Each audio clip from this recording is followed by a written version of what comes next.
Essa é a primeira live que a gente está fazendo. Espero que de muitas que a gente vai fazer daqui para frente, se a gente gostar do formato, né? É um pouco diferente do que nós estamos acostumados. Essa transmissão ao vivo é uma coisa que a gente nunca fez, né? Então, vamos ver se a gente pega gosto e faz mais dessas transmissões aí. Vai ser um aprendizado também para nós, né? Maravilha, acho que a gente pode começar já? Pode. Maravilha então, pessoal. Boa noite, é um prazer tê-los aqui nessa nossa live com o tema Análise de fluidos isolantes elétricos, né? Esse é um tema de início e a gente quer começar primeiro apresentando quem é a Trafocare. Depois eu faço a minha apresentação e o Rodolfo faz a apresentação dele. Então quem apresenta a Trafocare é o Rodolfo, que é sócio proprietário da Trafocare. Boa noite a todos.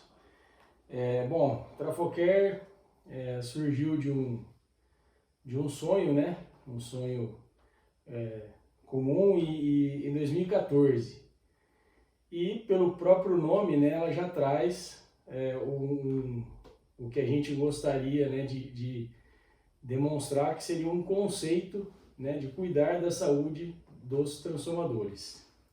Por isso o nome Trafocare, né?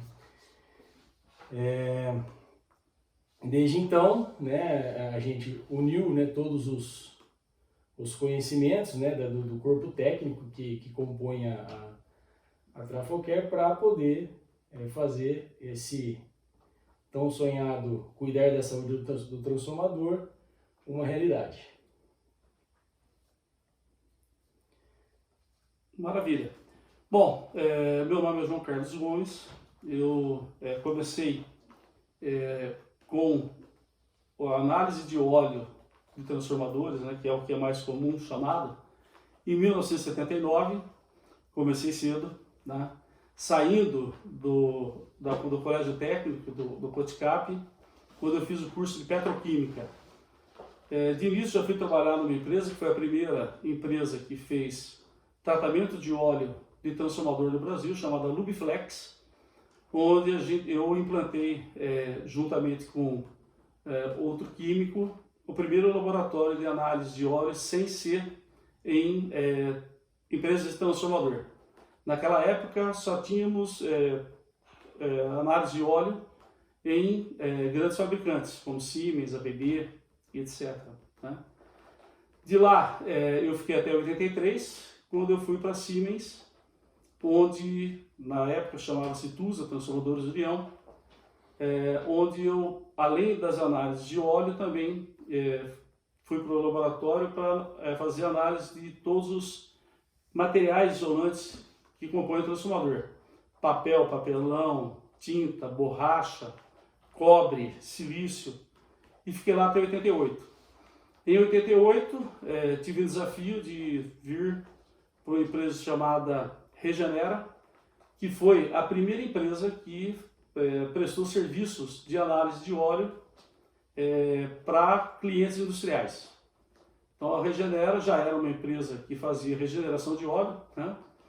E eu vim, então, sair da Siemens, na época já era Siemens, vim aqui para a Regenera e montamos um laboratório para prestação de serviço de análise de óleo especialmente para indústrias, né? Bom, a Regenera eu fiquei até mais ou menos 1999, quando nós saímos, eu saí, mas o corpo técnico, para montar minha empresa, que eu fiquei nessa empresa até 2019 como sócio proprietário, e quando eu saí dessa empresa e vim então para a Trafocare em 2019. Na Trafocare hoje eu sou o diretor técnico, né, de estratégia, e onde eu tenho então, a minha vida toda foi calcada em óleo de transformador e análise de óleo de transformador. Então eu estou com quase 40 anos de experiência aí.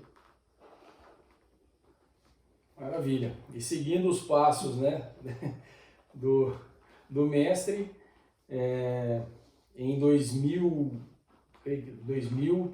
eu ingressei nessa antiga empresa, né, onde permaneci por 14 anos, né, e saí e fundamos a Trafocare. Sou formado em engenharia elétrica e tenho também MBA em gestão empresarial. Maravilha. Bom, quando a gente fala em análise de fluidos elétricos, né, ou de fluidos e elétricos, a gente tem que começar então dizendo, para a maioria do pessoal que não conhece, né, o que são os fluidos dielétricos ou os fluidos isolantes elétricos, né? Na verdade, pouca gente sabe, mas o transformador ele tem um fluido isolante, que o mais conhecido deles é o óleo mineral isolante, que é um derivado de petróleo, destilado numa fração abaixo do diesel, e que tem como função, não só ele, todos os fluidos elétricos que existem hoje, né, tem a função de, primeiro, de isolar eletricamente as partes internas do transformador, e a segunda é refrigerar. A refrigeração se dá através da transferência de calor do núcleo pelo fluido, através de convecção natural ou bomba de circulação, ou mesmo através dos radiadores, tá?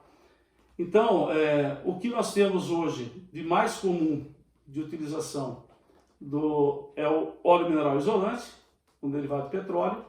Em segundo lugar hoje de utilização está o óleo vegetal isolante, também chamado de éster natural, que é um óleo à base de oleaginosas, principalmente hoje por questão de custo-benefício, é derivado da soja, onde o óleo de soja comestível que a gente utiliza, né, ele passa por um processo de esterificação e se torna um óleo vegetal isolante.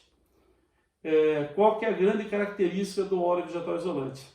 É que ele, além de ser biodegradável, né, ele também é resistente ao fogo, ou seja, ele não pega fogo.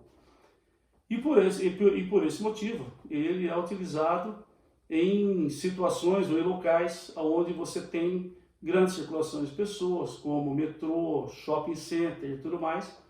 E também a outra parte dele, que é também interessante, que é a parte ecológica, ele tem alguma aplicação em locais onde você pode ter o derramamento de óleo e causar um dano ambiental, né? A CPFL, aqui a concessionária de Campinas, e algumas concessionárias que trabalham que tem de distribuição de energia, né, tem colocado o óleo vegetal nos transformadores de distribuição como um meio preventivo de você ter acidentes de contaminação do solo. Tá? Nós temos um outro fluido isolante que já foi muito usado, que é o silicone, que é um derivado, né, do polímero do dimetilsiloxano, que é um óleo também resistente ao fogo e que foi utilizado durante muito tempo, porém, ultimamente ele tem um problema que é o custo e o direcionamento da matéria-prima dele para outras aplicações.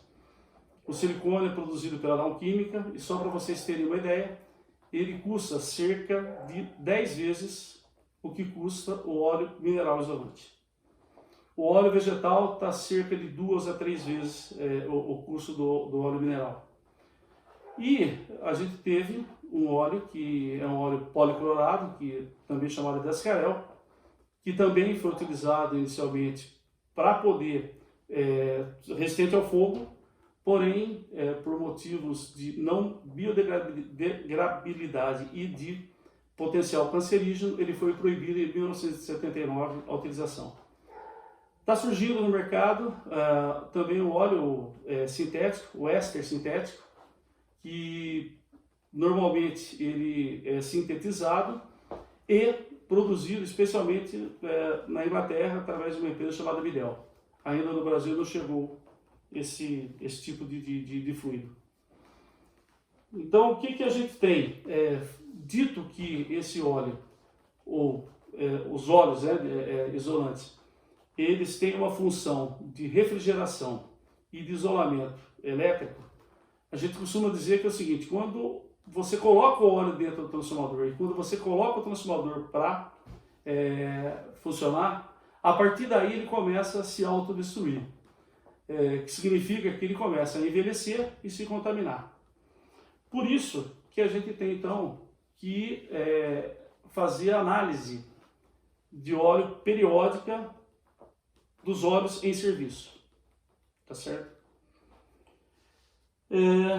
O que a gente tem de comum na análise de óleo hoje são as análises físico-químicas, que a gente chama, que elenca mais de 20 ensaios quando o óleo é novo, né?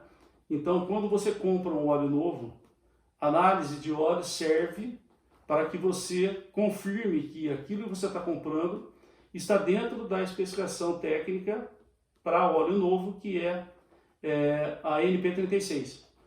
A NP36 ela é uma especificação que dita quais são os valores que você tem que obter no óleo para poder estar aprovado. Então, para você fazer o acompanhamento do envelhecimento e da contaminação do óleo no transformador, a gente utiliza uma outra norma, que é a norma NBR 10576, que é um guia de manutenção ou diretriz de manutenção para transformadores de serviço. E aí a gente faz basicamente 7 ensaios físico-químicos, que são os ensaios de rotina. O primeiro, mais comum e mais fácil de ver, é o aspecto visual, onde você tem uma rápida identificação de contaminantes, partículas, água livre e alguma coisa que o técnico, numa inspeção visual, já consegue identificar. A segunda análise é uma análise de cor.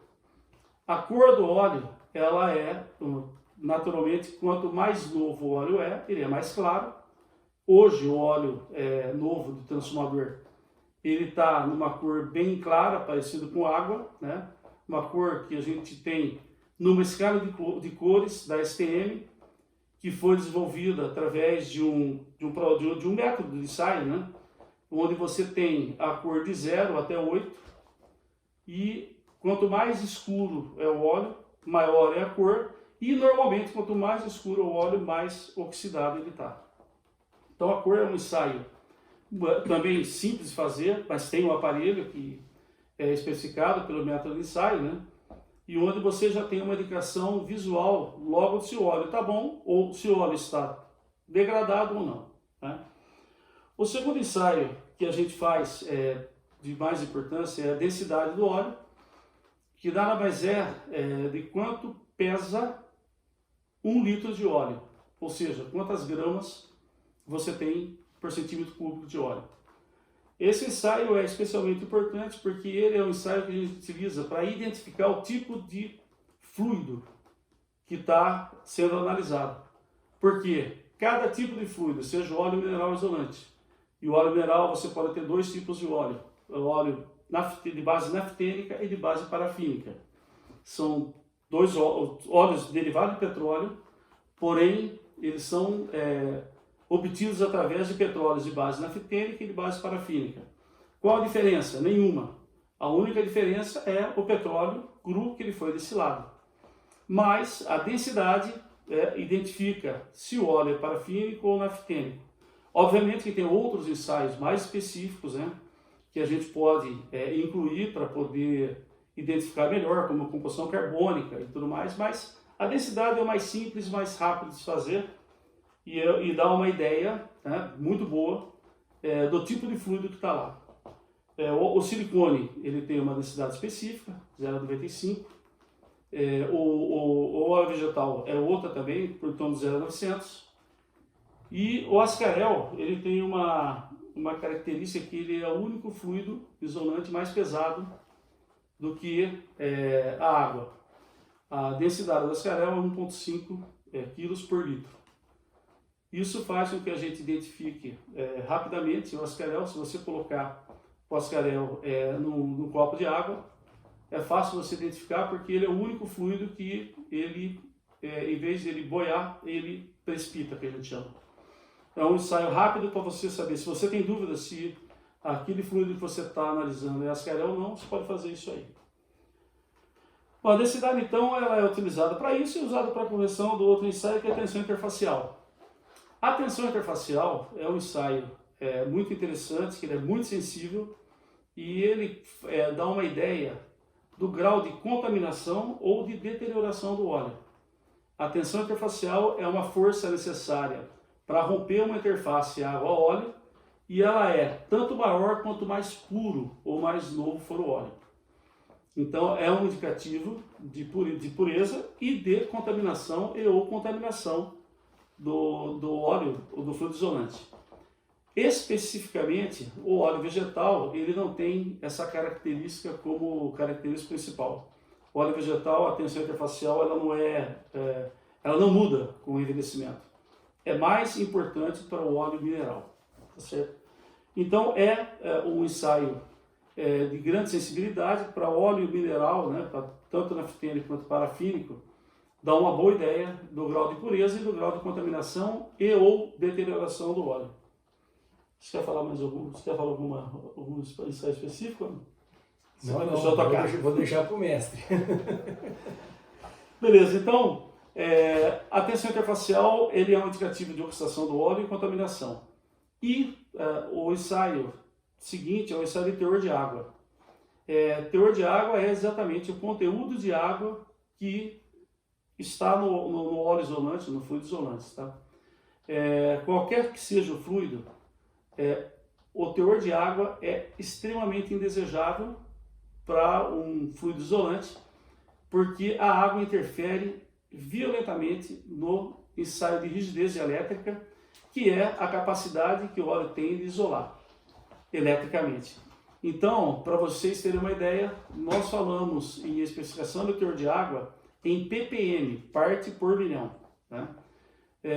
A gente no início, quando eu comecei a trabalhar lá na Lubiflex, a gente tinha alguns aparelhos que a gente fazia medição do teor de água pelo método de Carl-Fischer, era uma bureta dosadora, né? E a gente tinha uma repetibilidade de 15 ppm, significa que a mesma amostra feita pelo mesmo operador, no mesmo aparelho, podia dar até 15 ppm de diferença. E uma reprodutibilidade de até 30. Ou seja, a gente não tinha um método de ensaio que realmente fosse eficaz para determinar o teor de água no fluido isolante. Com o tempo, mais ou menos em 1980, não mais, quase 2000, apareceu, né, foi desenvolvido um ensaio de teor de água pelo método coulométrico, que é um ensaio que a gente consegue determinar baixíssimos teores de água, até em termos de 2, 3 ppm, né? E que aí sim, hoje a gente tem a certeza que a gente pode fazer uma análise de óleo com uma repetibilidade de até 3 ppm e uma reprodutibilidade de até 5 ppm. Reprodutibilidade são ensaios feitos em amostras diferentes e laboratórios diferentes, tá certo? O teor de água ele é importante porque ele determina quando você deve intervir no fluido isolante para melhorar as condições de, inclusive, rigidez elétrica. Outro ensaio importantíssimo que também determina o grau de deterioração ou envelhecimento do óleo é o índice de neutralização ou acidez, mais comumente chamado de acidez. O fluido isolante, tanto o óleo mineral quanto o vegetal, ele com o tempo ele vai se oxidando pela ação do oxigênio, temperatura de funcionamento do transformador e presença de cobre como catalisador, ele vai envelhecendo e ele vai ficando ácido. Essa acidez ela é extremamente prejudicial para a parte sólida do isolamento, que a gente chama. O que é o isolamento sólido do transformador? É papel isolante. O papel isolante é um papel craft, que a gente chama, que é um papel que não tem nenhum tratamento de branqueamento, é um papel específico, né? e que ele, através da ação do ácido do óleo, ele acaba perdendo as características de resistência mecânica dele.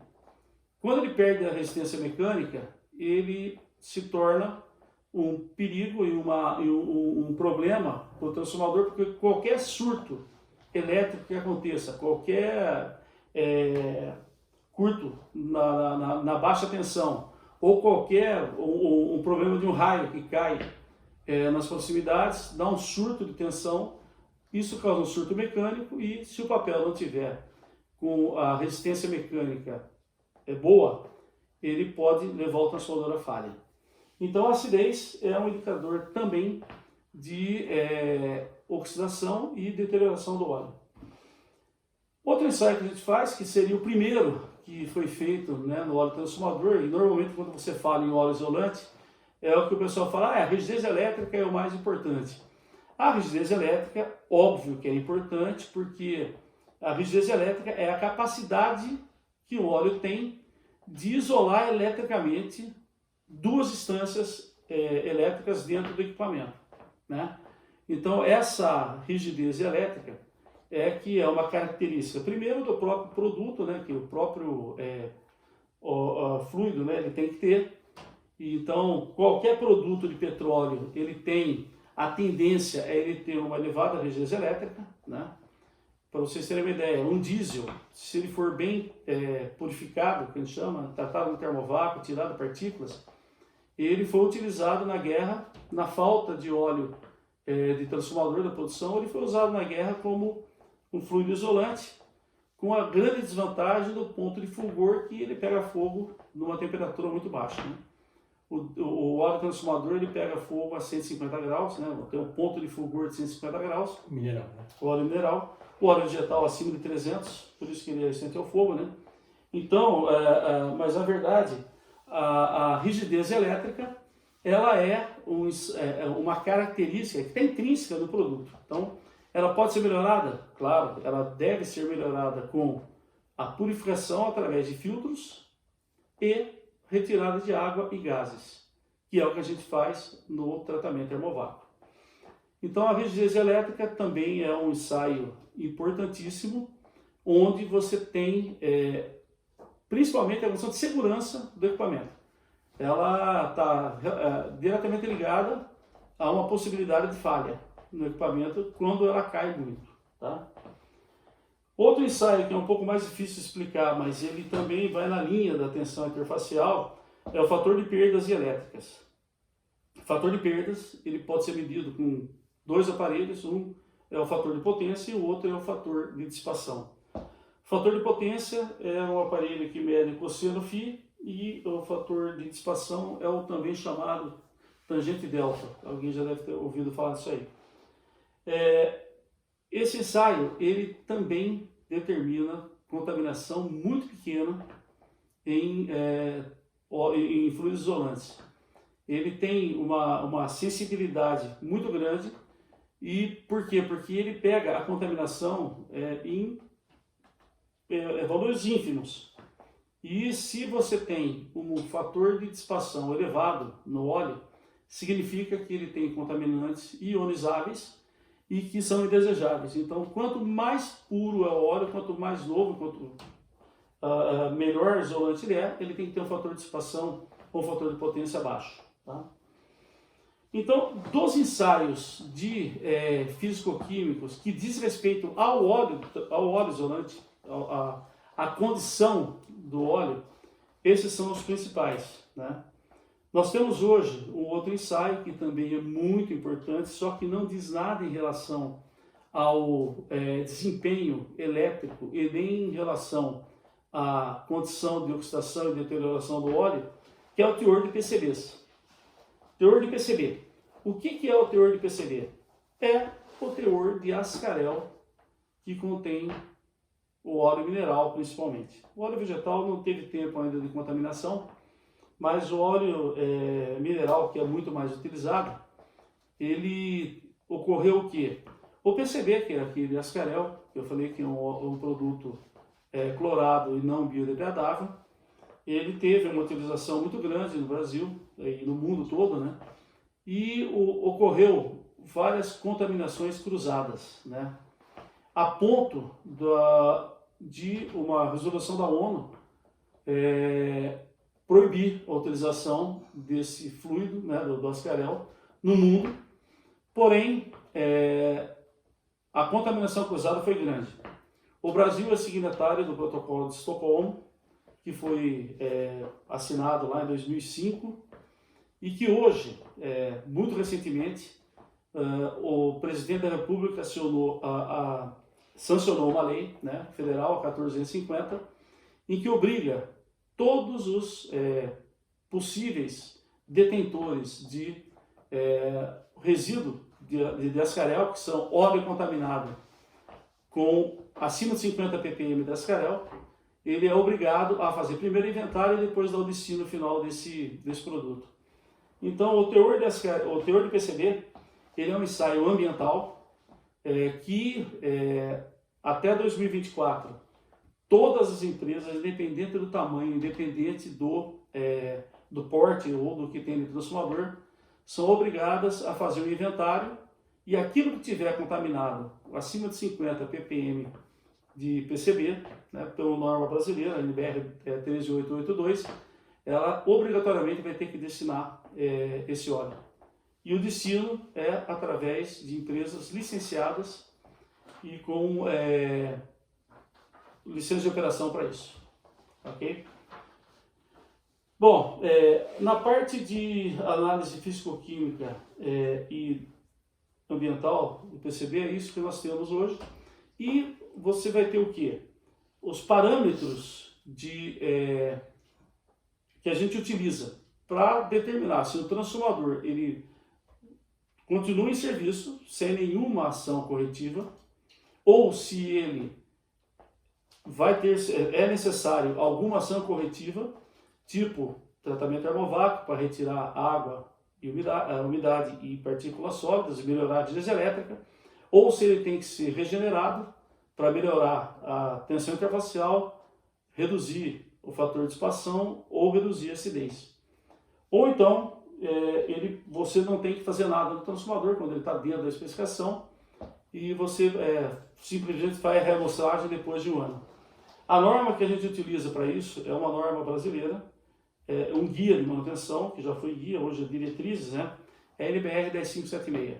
Lá você tem todos os ensaios e todos os limites que você utiliza, e quando algum ensaio desse que a gente citou sai fora do limite, é proposto uma ação corretiva, que é aí que entra a Trafocare como especialista.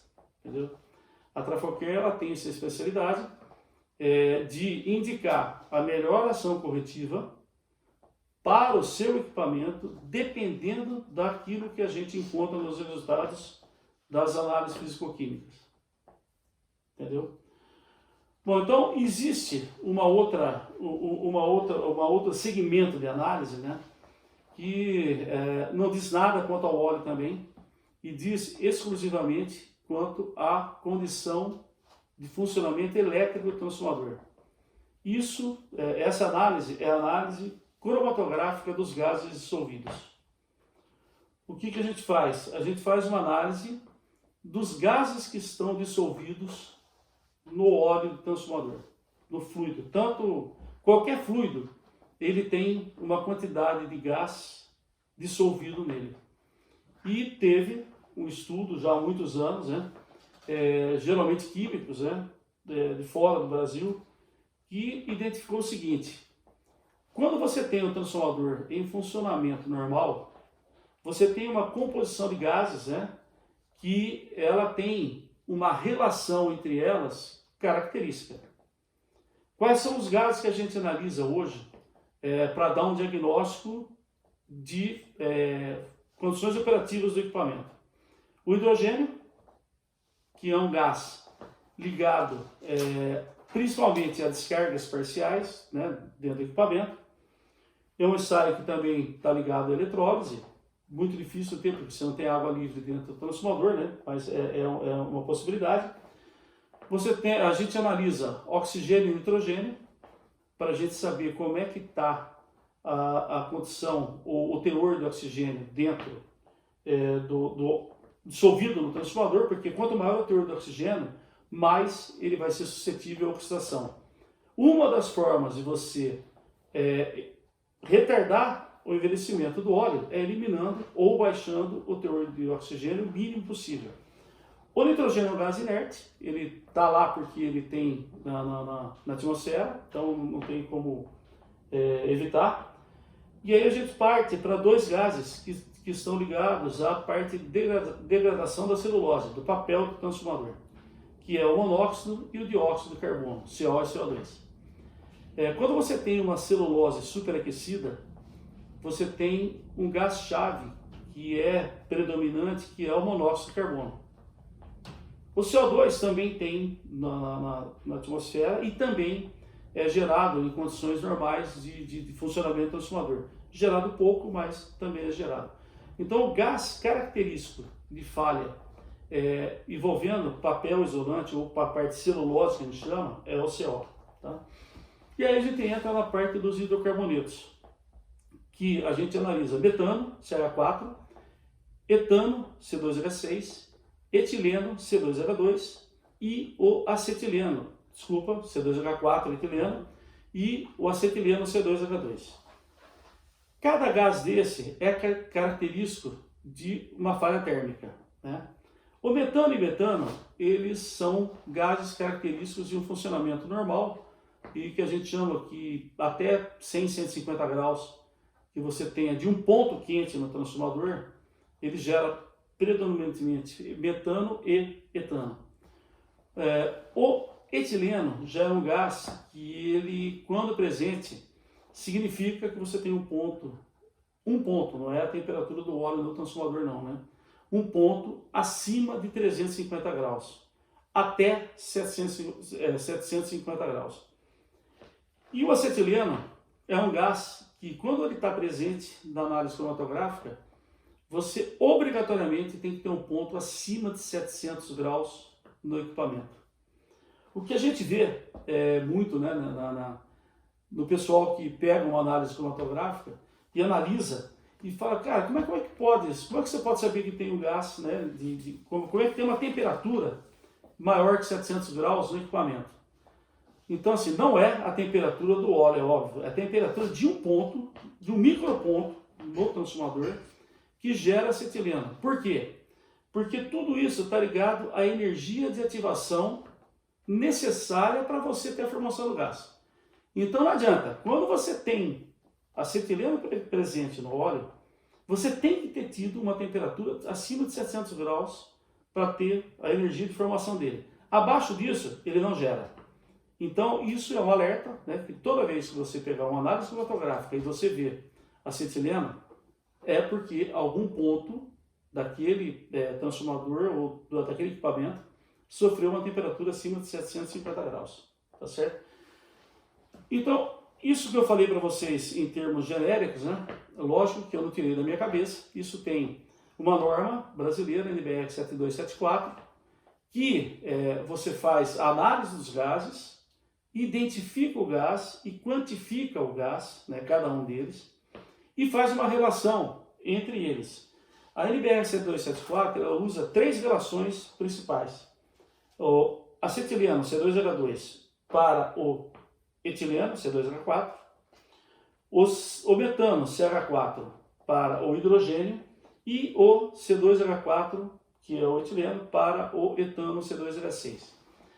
Através dessas três relações, você encontra uma tabela onde você identifica se o transformador está em funcionamento normal ou se ele tem alguma falha característica, começando por descargas parciais, indo para centelhamento no óleo e começando com um problema, com possíveis falhas térmicas, que é T1, que é uma temperatura baixa, T2, que é uma temperatura intermediária, e a T3, que é uma temperatura elevada acima de 700 graus.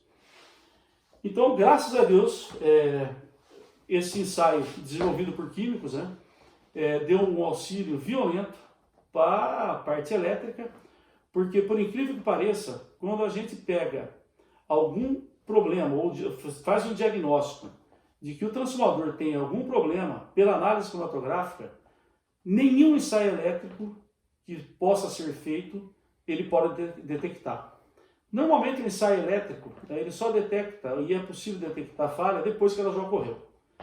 Nós temos casos na Trafocare e inúmeros casos em outras empresas, né, onde a gente pegou uma falha e fez intervenção no equipamento com um valor muito menor de reparo e sem perda de produção.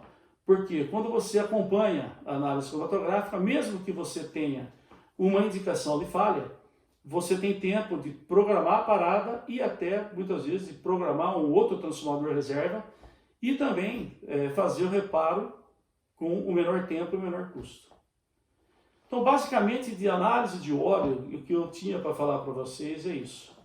Existem vários ensaios, né, especiais que a gente tem, que pode fazer. Ensaios de teor de furforaldeído, que determina o quão degradado está o papel, né, mas é um ensaio mais específico. Tem os ensaios de caracterização, ponto de fulgor, viscosidade, ponto de anilina, são ensaios de caracterização, que são importantes só lá no começo da vida útil do transformador, quando você compra o óleo novo, né? Que você tem que garantir que o óleo está dentro da especificação que você comprou o óleo. Entendeu? Então, essa é Então, é o seguinte, tem algumas perguntas? Temos perguntas? Várias. O Freitas, ele perguntou, quando o transformador está contaminado com ascarel, como proceder? Então, Freitas, é o seguinte, Freitas é o Márcio Freitas, deve ser. É o Márcio. É o seguinte, existe, como eu falei, a legislação brasileira que foi atualizada agora, embora o Brasil seja signatário desde 2005 do protocolo de Estocolmo, agora é que saiu o documento oficial do Ministério do Meio Ambiente para poder regulamentar esse tipo de atividade. Então, o manual de gestão de PCB hoje diz o seguinte: se você tem um transformador contaminado com mais de 50 ppm de ascarel ou de PCB, né, você pode fazer dois processos. Ou o destino desse transformador pura e simplesmente para uma empresa licenciada que vai fazer o processamento desse transformador, desmontagem, descontaminação e a destruição dele. Ou você pode hoje, o manual liberou, um serviço que nós temos feito muito também, que é o processo de reclassificação do equipamento. O que é a reclassificação do equipamento? Você drena o óleo contaminado, né? Embala em containers e contentores específicos. Esse óleo vai para o destino final, para uma empresa licenciada. Você faz a limpeza interna. A gente fala de lavagem interna, mas lavagem não é bem o termo, porque lavagem é com água, né? A gente faz uma rinçagem, né, com mais ou menos 20% do volume total de óleo do transformador, faz uma recirculação do óleo internamente, drena esse óleo de lavagem e coloca um óleo novo, isento de PCB. O que a norma diz é o seguinte: se você tiver, depois desse processo, um teor de PCB menor que 50, você tem o transformador reclassificado. Então, significa o quê? Que esse transformador, ele era um transformador que era classificado como transformador PCB, ou seja, ele é um resíduo contaminado com PCB, ele passa ao transformador não contaminado com PCB. A partir daí, você pode dar o destino que você quiser do equipamento, uma vez que ele tenha sido reclassificado. Detalhe importante, o processo em si, ele demanda 3 meses para você poder finalizar. Ou seja, após a troca de óleo, você faz uma análise de teor de PCB e determina se realmente ele ficou abaixo de 50. Normalmente ele vai ficar muito próximo de zero. Se você tem um transformador que tem até 500 ppm de PCB, de contaminação, nós temos experiência que esse transformador ele vai ficar muito próximo de zero, por volta de 10 ppm no máximo. E você faz uma amostragem depois de 3 meses. Por que 3 meses? Porque 3 meses é o tempo necessário para que, se tiver alguma contaminação que vai sair da impregnação do núcleo, né, e ir para o óleo, é o suficiente para você já ter essa migração, que a gente chama, se tiver migrado do isolamento sólido para o óleo. Então, uma vez que o transformador esteja reclassificado, você pode fazer, pode dar o destino para qualquer finalidade, inclusive para reutilização, para scrap, para desmontagem, qualquer coisa. E é isso que o Rodolfo Beltrame está perguntando, se é possível recuperar o ascarel. O ascarel não é possível recuperar. O ascarel, O fluido, né? o fluido, né? O ascarel puro, que a gente chama, ele não é possível recuperar. A única forma de você eliminar o ascarel puro é incineração.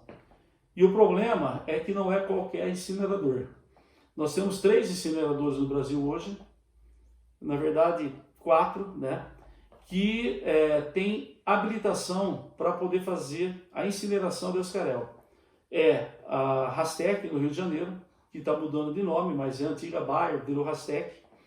É a Cetrel, que é o Centro de Tratamento de Efluentes lá de Camaçari. Sinal, que é em Alagoas, no Centro de Tratamento de Efluentes de Alagoas. E uma empresa em Sarzedo, que eu não me lembro o nome dela, mas ela é recente. E o único problema dela é que a Assembleia de Minas Gerais ela proibiu a importação de resíduo de poluição, então eles só podem queimar resíduo do estado de Minas, não pode entrar resíduo de fora do estado lá. Então, mas o ascarel, ou seja, o ascarel puro e qualquer óleo contaminado acima de 2.000 ppm, a gente recomenda a incineração. E essa incineração tem que ser controlada. Mas o óleo contaminado entre 50 e 500 mg por hora, ele pode ser recuperado, ele pode ser descontaminado. Ah, tem um detalhe, desculpa, uma coisa muito importante. Na verdade, o óleo contaminado, nós temos até um processo em parceria com a Tecori, que é uma empresa de destino de transformadores, que a gente faz a descontaminação do óleo, sim. O óleo contaminado, não até 500, acho que até 2.000 ppm a gente já fez teste e conseguiu descontaminar. É um processo químico, né? Através da reação do óleo contaminado com sódio metálico.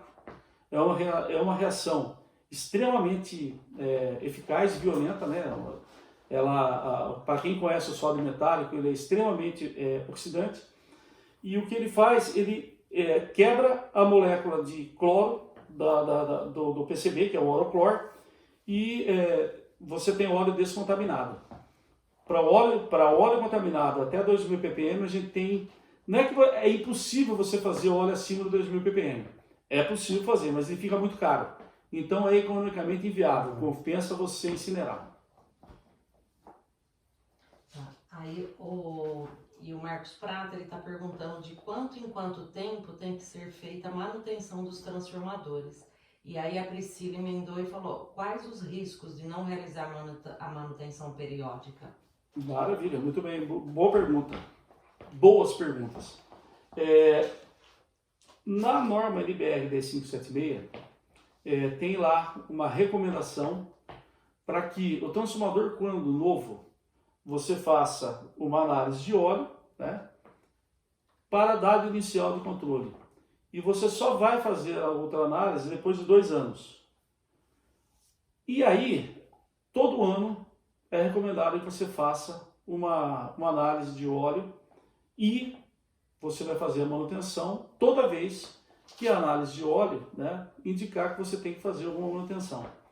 Normalmente, as empresas, por precaução, elas utilizam, né, de uma análise de óleo todo ano.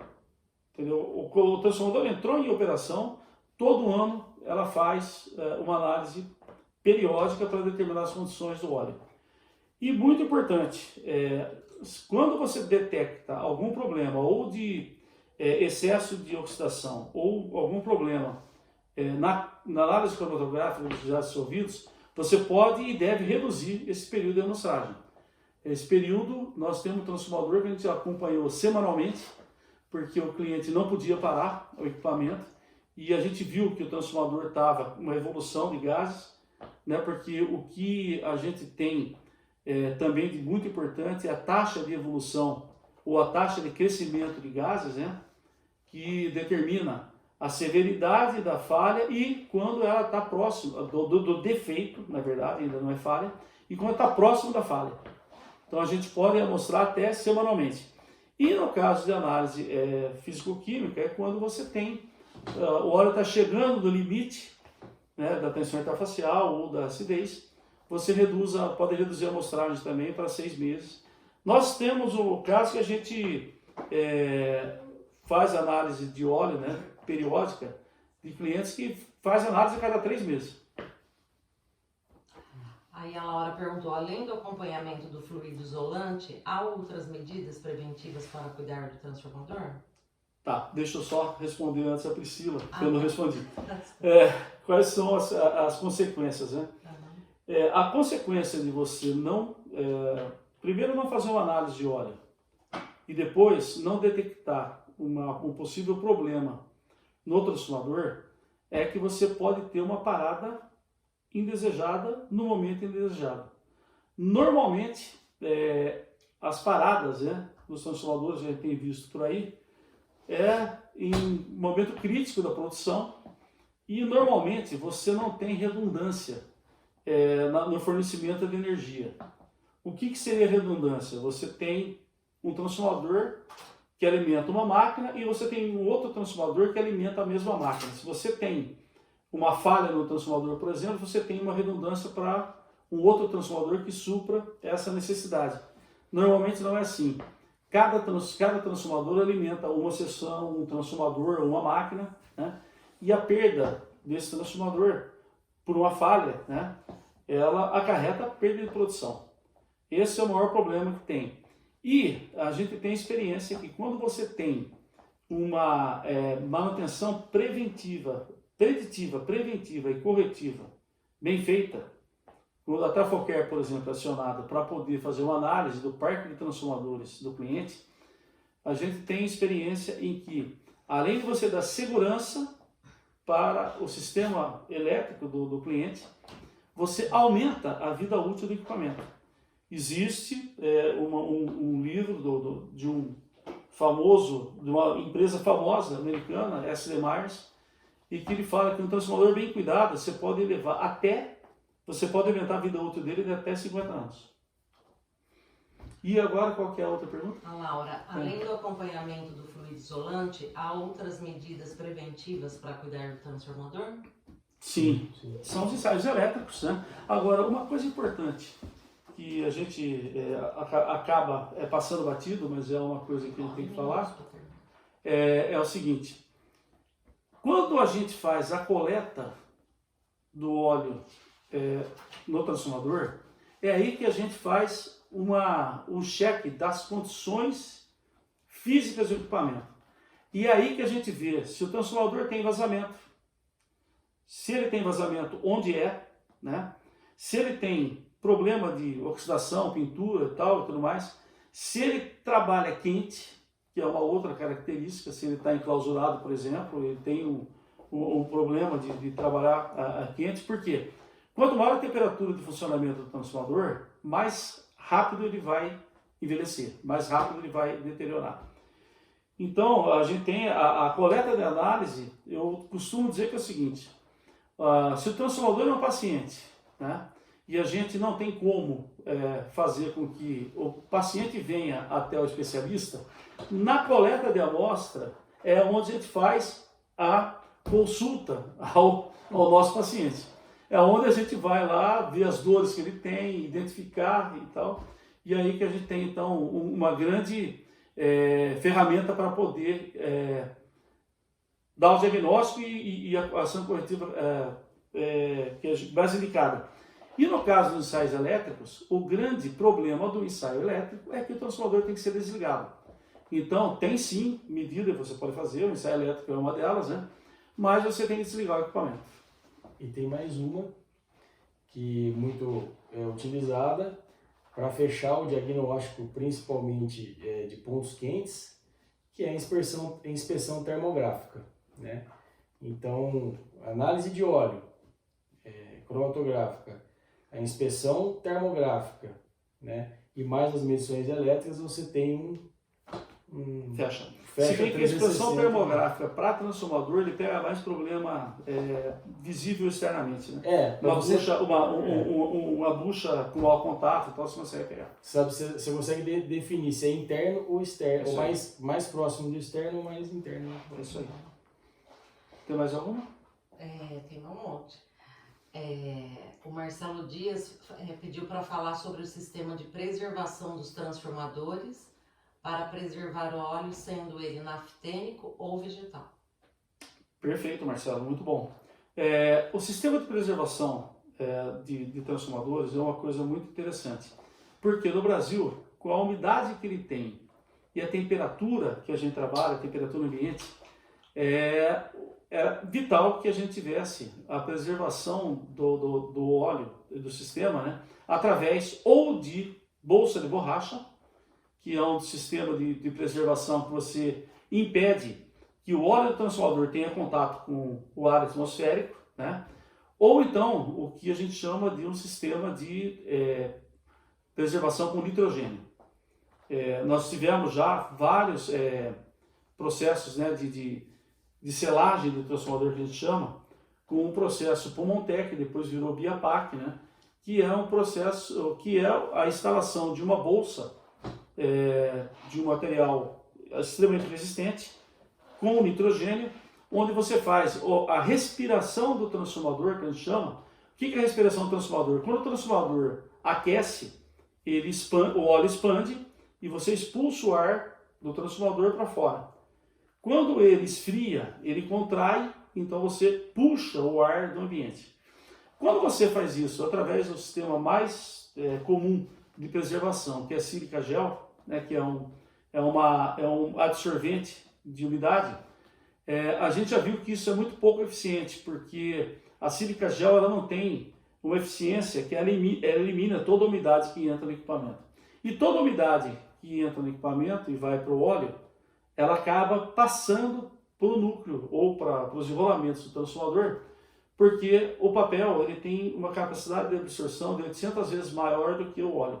Então toda a umidade que vai para o óleo, ela acaba indo para o papel ou para a parte sólida, que a gente chama, até que chega a saturação dessa parte sólida. Então o sistema de preservação, além de ele evitar a entrada de umidade, ele também mantém o teor de oxigênio baixíssimo, o que evita a oxidação do óleo. Nós temos casos a gente teve transformador selado, transformador americano, né, selado com nitrogênio, mas é uma selagem especial com 0,15 quilos por centímetro quadrado de pressão, transformador especialmente fabricado para isso, né, em que nós tivemos óleo com 30 anos de uso lá e o óleo simplesmente não se oxida.